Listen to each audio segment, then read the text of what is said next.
अस्सलाम वालेकुम दोस्तों, क्या हाल चाल हैं, कैसे हैं आप सब। उम्मीद करता हूँ मेरे तमाम दोस्त भाई बखैर आफियत होंगे और मज़ों में होंगे। Welcome back to another video. आज है टोयोटा CHR और CHR के ऊपर एक ट्रिपल कोड आ रहा है P268190C। कूलेंट बाईपास वाल्व लो इनसफिशिएंट फ्लो। इस गाड़ी के अंदर एक वाल्व लगा हुआ है, कूलेंट की लाइन के ऊपर एक वाल्व लगा हुआ है हीटर के लिए, जो कि हीटर के अंदर फ्लो होने वाले कूलेंट को कंट्रोल करता है। उसको इंजन कंट्रोल मॉड्यूल उसको कंट्रोल करता है।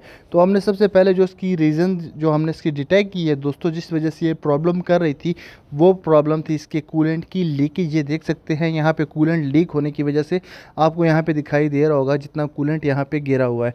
और ये दोस्तों कूलेंट की लीक होने की वजह से हो रहा था। और इस पॉइंट पे देख सकते हैं, इस पाइप के अंदर, ये हीटर का पाइप है और इस पाइप के ऊपर एक टेम्परेचर सेंसर लगा हुआ है, जिसको कहा जाता है इंजन कूलेंट टेम्परेचर सेंसर 2, या फिर इसको engine heater coolant temperature sensor भी कहते हैं। और ये सेंसर दोस्तों ये होता है हीटर के टेम्परेचर को चेक करने के लिए। और इसी पाइप के ऊपर आगे लगा होता है फ्लो कंट्रोल वाल्व। क्योंकि हमारा कूलेंट से रिलेटेड प्रॉब्लम आ रहा है, तो इससे रिलेटेड हमने यहाँ पे इसकी वाटर जो बॉडी है, वो वाटर पंप को भी इसके हमने खोल लिया है। और वाटर पंप को खोलने के बाद इसके अंदर जो रोटर लगा होता है उसको अच्छी तरह से एग्जामिन करना है, उसको अच्छी तरह से चेक करना है कि ये रूटर कहीं से डैमेज तो नहीं है। क्योंकि ये ट्रिपल कोड इस वजह से भी आता है, अगर हमारे पंप का जो रूटर है वो सही से प्रॉपरली वर्क ना करे और जो हमारा फ्लो है वो ही ना बन रहा हो। ये है जी हमारा फ्लो कंट्रोल वाल्व। इसके ज़रिए से इंजन कंट्रोल मॉड्यूल जो है वो कूलेंट के फ़्लो को कंट्रोल करता है। जब वो चाहे यहाँ से कूलेंट जो है वो फ़्लो करके हीटर की तरफ जा सकता है, और जब वो चाहे इस फ्लो कंट्रोल वाल्व से इसको स्टक कर सकता है, बंद कर सकता है। तो ये देख सकते हैं यहाँ पे हमारा लगा हुआ है कूलेंट टेम्परेचर सेंसर। ये है हमारा फ्लो कंट्रोल वाल्व। ये 2 पिंस का होता है दोस्तों, और इसको कंट्रोल उसी तरह किया जाता है जिस तरह के हमारा जो एवेपोरेटिव एमिशन वाल्व होता है, उसी तरह से इसको भी इंजन कंट्रोल मॉड्यूल कंट्रोल करता है। एक इसकी पिन जो होती है वहाँ पे इसको पॉजिटिव वोल्टेजेस आते हैं इग्निशन की रिले से, फ्यूज से होते हुए, और जो दूसरी वायर है वो दूसरी वायर होती हुई आती है इंजन कंट्रोल मॉड्यूल से। और इंजन कंट्रोल मॉड्यूल यहाँ से इसको ग्राउंड के ज़रिए स्विच को कंट्रोल करता है, इसकी स्विचिंग कराता है। साथ ही इस पॉइंट पे आप देख सकते हैं यहाँ पे लगा हुआ है engine coolant temperature sensor 1। Sensor 1 and sensor 2 से डिटेक्ट करता है कि फ़्लो कंट्रोल वाल्व काम कर रहा है या नहीं कर रहा। तो चलते हैं रिपेयर मैनुअल में, इसको देखते हैं। हमारे पास रिपेयर मैनुअल में जब भी ये ट्रबल कोड आता है तो इस ट्रबल कोड से रिलेटेड क्या क्या चीज़ें हो सकती हैं वो हम देखते हैं हमारे ट्रबल एरिया में। ट्रबल एरिया में आप देख सकते हैं यहाँ पे हमें जो रीजंस बताई गई हैं इस ट्रबल कोड के आने की, वो ये है कि हमारा जो कूलेंट है वो कम हो चुका है, या फिर जो एयर है वो हमारे कूलिंग सिस्टम में एयर है, एयर स्टक हो चुकी है, इंजन कूलेंट कहीं से लीक हो रहा है, या फिर हमारा फ्लो कंट्रोल वाल्व के अंदर प्रॉब्लम है, इंजन कूलेंट टेम्परेचर सेंसर के अंदर, या फिर हमारा जो वाटर पंप है, वाटर पंप असेंबली के अंदर प्रॉब्लम है। तो ये सारी चीज़ें हमने इस कोड से रिलेटेड डिटेक्ट करनी है। हमारे इस गाड़ी के अंदर जो प्रॉब्लम आ रहा था वो तो लीकेज का था। पहले हम इसके डिस्क्रिप्शन को पढ़ते हैं कि ये ट्रबल कोड डिटेक्ट कैसे किया जाता है। तो ये ट्रबल कोड की डिटेक्शन जो है दोस्तों वो काफ़ी अमेजिंग है। हमारा जो इंजन कंट्रोल मॉड्यूल है वो काफ़ी हद तक एडवांस हो चुका है, उसका जो एल्गोरिथम है वो काफ़ी एडवांस हो चुका है। वो कैसे डिटेक्शन करता है, वो इनटेक एयर टेम्परेचर सेंसर की रीडिंग से डिटेक्ट करता है और ये देखता है कि हमारा जो कूलेंट का टेम्परेचर है वो डिज़ायर्ड टेम्परेचर से कम है। जब गाड़ी स्टार्ट हो जाती है तो कूलेंट टेम्परेचर को जिस तरह से इंक्रीज़ होना चाहिए वो उस तरह से इंक्रीज़ नहीं हो रहा है, और वो इनटेक एयर टेम्परेचर से भी चेक करता है कि इनटेक एयर क्या है। तो इस तरह से कंप्यूटर जो है, इंजन कंट्रोल मॉड्यूल जो है वो इस ट्रबल कोड को डिटेक्ट करता है। फ्लो कंट्रोल वाल्व को जो है तो फ्लो शटिंग वाल्व भी कहा जाता है, वाटर वाल्व भी इसको कहा जाता है। तो आपको जब भी ये दिखाई दिया जाए, कुछ गाड़ियों के अंदर 2-3 फ्लो कंट्रोल वाल्व होते हैं, 2 होते हैं, लेकिन इस गाड़ी के अंदर हमारे पास जो फ्लो कंट्रोल वाल्व है वो एक है। और ये देख सकते हैं ये है इसका कूलेंट टेम्परेचर सेंसर 1, एंड इसके साथ ही आपको इसका कूलेंट टेम्परेचर सेंसर 2 भी बताया जाता है। इसका इलेक्ट्रिकल वायरिंग डायग्राम भी आपके साथ शेयर कर दिया जाता है। ये जो आपको फ्लैश होते हुए दिखाई दिए जा रहे हैं कूलेंट टेम्परेचर सेंसर 1, एंड ये है इसका कूलेंट टेम्परेचर सेंसर 2। और इसके साथ ही हमारे पास जो वाटर पंप है, वाटर पंप की 2 वायर्स आती हैं इंजन कंट्रोल मॉड्यूल से। ये देख सकते हैं BWP एंड NWP। एक इसका इनपुट सिग्नल होता है और एक इसका आउटपुट सिग्नल होता है। तो इसका भी आपके साथ, इसका कनेक्टर व्यू भी आपके साथ शेयर कर दिया जाता है कि अगर किसी भाई को कूलेंट टेम्परेचर सेंसर से रिलेटेड कोई प्रॉब्लम आ रहा है 1 से या 2 से रिलेटेड, तो आपको ये चेक करने में आसानी हो। ये है इसकी कूलेंट की दो वायर, ये दोनों वायर्स इंजन कंट्रोल मॉड्यूल से आती हैं। ये है हमारे पास इंजन कंट्रोल मॉड्यूल का कनेक्टर, ये है कूलेंट सेंसर 1 का कनेक्टर, ये है इंजन कंट्रोल मॉड्यूल का कनेक्टर। यहाँ पे आप इसकी नंबरिंग वाइज जो आपको यहाँ पे हाईलाइट किया गया है, ये है इसका पिन आउट। आप इसके पिन आउट को वहाँ से आप स्क्रीनशॉट लेके चेक कर सकते हैं। ये है इसका कूलेंट सेंसर 2, और इसके साथ ही जो हमारे पास इसका वाटर बॉडी है, वाटर बॉडी का ये कनेक्टर है, ये देख सकते हैं। इसकी एक पिंक एंड एक ग्रीन जो वायर है वो हमारे पास होके आती है इंजन कंट्रोल मॉड्यूल से। एक इनपुट सिग्नल होता है इसका और एक आउटपुट सिग्नल होता है। जब भी आपने कूलेंट टेम्परेचर सेंसर 2 को चेक करना हो तो हमारे पास कूलेंट टेम्परेचर 2 जो है वो हमारे पास डाटा स्ट्रीम में आएगा, हीटर कूलेंट टेम्परेचर सेंसर।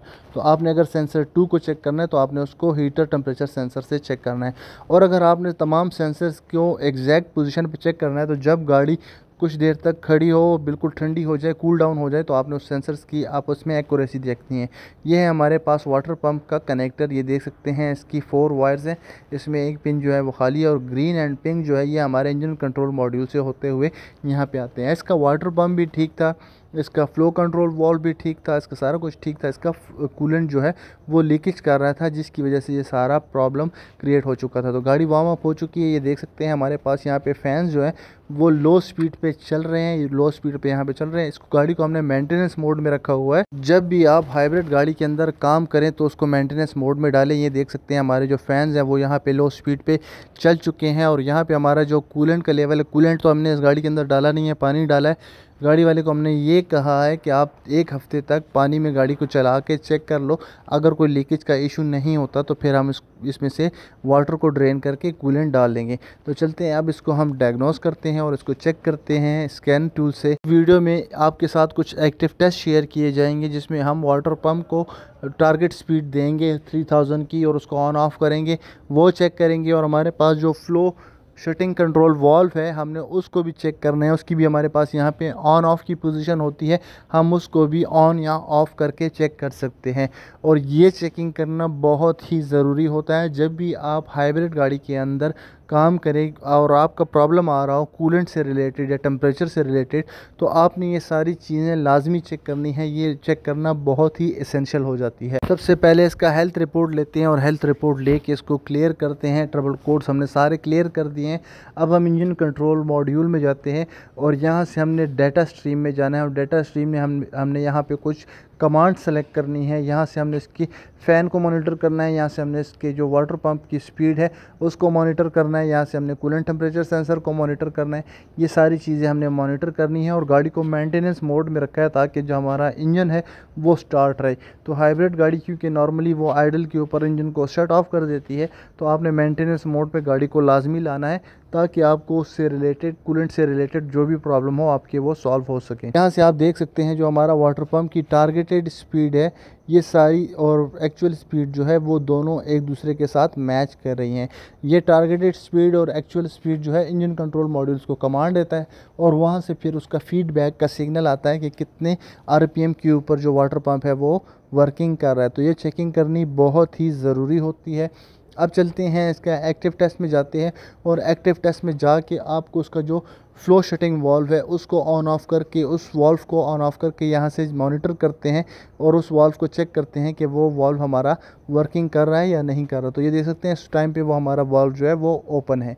दोस्तों इस वॉल्व के लगने का पर्पज़ ये है कि हमारे जो हीटर की लाइन है उसको शट ऑफ किया जाए ताकि इंजन का जो टेम्परेचर है वो जल्दी से जल्दी इंक्रीज़ कर जाए उस टाइम पे जिस टाइम पे गाड़ी ठंडी होती है या कोल्ड स्टार्ट के टाइम पे। तो उस टाइम पे इस वॉल्व को शट किया जाता है और जब गाड़ी हीट हो जाती है तो उस टाइम पे फिर हीटर के लिए उसको ऑन कर दिया जाता है। ये ज़्यादातर हाइब्रिड गाड़ियों के अंदर ये चीज़ यूज़ की जाती है क्योंकि हाइब्रिड का इंजन जो नॉर्मली स्टार्ट नहीं होता, तो ये चीज़ उन्होंने इसलिए इन्वेंट की है कि जो शटिंग वॉल्व है वो उन्होंने इसलिए इक्विप्ड किए हैं गाड़ी के अंदर ताकि जो इंजन का टेम्परेचर है वो जल्दी से जल्दी अपनी ऑप्टिमाइज वैल्यू पे पहुंच सके। जब हमारा इंजन का टेम्परेचर बिलो 80 डिग्री सेल्सियस होता है तो हमारा जो फ्यूल की कंजम्पशन होती है वो ज़्यादा होती है, गाड़ी जो है ज़्यादा फ्यूल कंज्यूम कर रही होती है, तो उसको जल्दी से जल्दी अपनी पोजीशन पे जाना ज़रूरी होता है, इसलिए वो शटिंग कंट्रोल वॉल्व इसमें इक्विप करते हैं। तो यहाँ से हमने शटिंग कंट्रोल वॉल्व में जाना है, यहाँ पे हमने इसके एक्टिव टेस्ट को सिलेक्ट करना है, ओके प्रेस करना है। यहाँ पे हमारे पास कुछ पैरामीटर्स हैं, हमने उन पैरामीटर्स को सिलेक्ट करना है। जो हमारे पास एक्टिव टेस्ट है या डेटा स्ट्रीम है, उसमें हमें ये सेंसर का जो नाम बताया जाता है वो कूलेंट वाटर रूट स्विच कहा जाता है। तो ये आपने अगर इसको चेक करना हो तो हमारे पास यहाँ पे जो एक्टिव टेस्ट होता है वो होता है control the water route switch. तो यहाँ से हम इसको ओपन एंड क्लोज़ कर सकते हैं और ये देखें जैसे हम इसको कमांड दे रहे हैं हमें फीडबैक में वैसे ही इसका आंसर मिल रहा है कि ये वाल्व ओपन है या क्लोज़ है। आप इसकी जो है तो बायर टेस्ट लैंप लगा के भी इसको चेक कर सकते हैं या फिर मीटर लगा के भी इसको चेक कर सकते हैं इसके कनेक्टर को, लेकिन इसका जो कनेक्टर है वो इन्वर्टर के पीछे होता है तो इसलिए उसको नॉर्मली चेक करना मुश्किल है। तो ये है इसका एक्टिव करने का तरीका। आप इसके हीटर कूलेंट सेंसर से भी इसको चेक कर सकते हैं। इसको क्लोज़ करके हमारा जो इंजन का कूलेंट है वो इंक्रीज़ हो जाएगा और वहाँ का जो कूलेंट है वो इंक्रीज़ नहीं होगा। इसके साथ ही जो हमारा वाटर पंप है, हम इसके वाटर पंप को भी उसको भी एक्टिव टेस्ट करेंगे, उसको भी चेक करेंगे कि वो डिज़ायर जो उसके आरपीएम है। जैसा कि हमने इलेक्ट्रिकल वायरिंग डायग्राम में देखा कि हमारा जो इंजन कंट्रोल मॉड्यूल है वहाँ से 2 वायर्स आती हैं हमारे वाटर पंप के पास। वाटर पंप के पास एक जो वायर होती है वो इनपुट सिग्नल होती है, जो इंजन कंट्रोल मॉड्यूल से इनपुट सिग्नल आती है आरपीएम्स का, और एक आउटपुट सिग्नल होती है। एक्टिव टेस्ट में हमारे पास 2 पोजीशंस होती हैं, एक 0 आरपीएम होता है और एक 3000 आरपीएम होता है। तो यहाँ से जब हम इसको 3000 आरपीएम देंगे तो हमारे पास जो इंजन वाटर पंप की स्पीड है वो 3000 तक पहुँच रही है। हमारी टारगेट स्पीड और हमारी एक्चुअल स्पीड जो है वो इसी तरह से। तो हमारा जो इनपुट सिग्नल होता है वो यहाँ से इंजन कंट्रोल मॉड्यूल से उसको कमांड दी जाती है कि इतने आरपीएम पे उसने रोटेट करना है, और फिर इंजन कंट्रोल मॉड्यूल को वाटर पंप से फिर एक कमांड आती है और वो उसको बताती है कि इतने आरपीएम के ऊपर वाटर पंप रोटेट हो रहा है। अगर ये जो रोटेशन है दोनों के बीच में अगर 100 आरपीएम से ज़्यादा का डिफरेंस है या 200 आरपीएम तक अलाउड है, अगर 200 आरपीएम से ज़्यादा का डिफरेंस डिटेक्ट किया जाएगा तो हमारे पास वाटर पंप का ट्रबल कोड आ जाएगा। और ये जब भी हमने पानी से रिलेटेड, कूलेंट से रिलेटेड जब भी गाड़ी के अंदर चेकिंग करनी है तो ये चेकिंग करनी बहुत ही लाजमी हो जाती है। और ये देख सकते हैं हमारा यहाँ पे फ़ैन जो है वो चल पड़ा है, यहाँ पे लो आ चुका है। तो हम बाहर जाके इसको दोबारा एग्जामिन करेंगे। बाहर से हम इसके जितने भी हमारे जो कूलेंट से रिलेटेड पार्ट्स हैं वहाँ पे हमने इसका कूलेंट के फ़्लो को चेक कर देना है कि कहीं से जो हमारा कूलेंट है वो लीकेज तो नहीं कर रहा। तो ये चेकिंग करनी बहुत ही ज़रूरी होती है। उम्मीद करता हूँ दोस्तों ये वीडियो आपको पसंद आई होगी, आपको अच्छी लगी होगी। आपको पसंद आई हो, अच्छी लगी हो तो चैनल को लाइक, शेयर एंड सब्सक्राइब ज़रूर करें।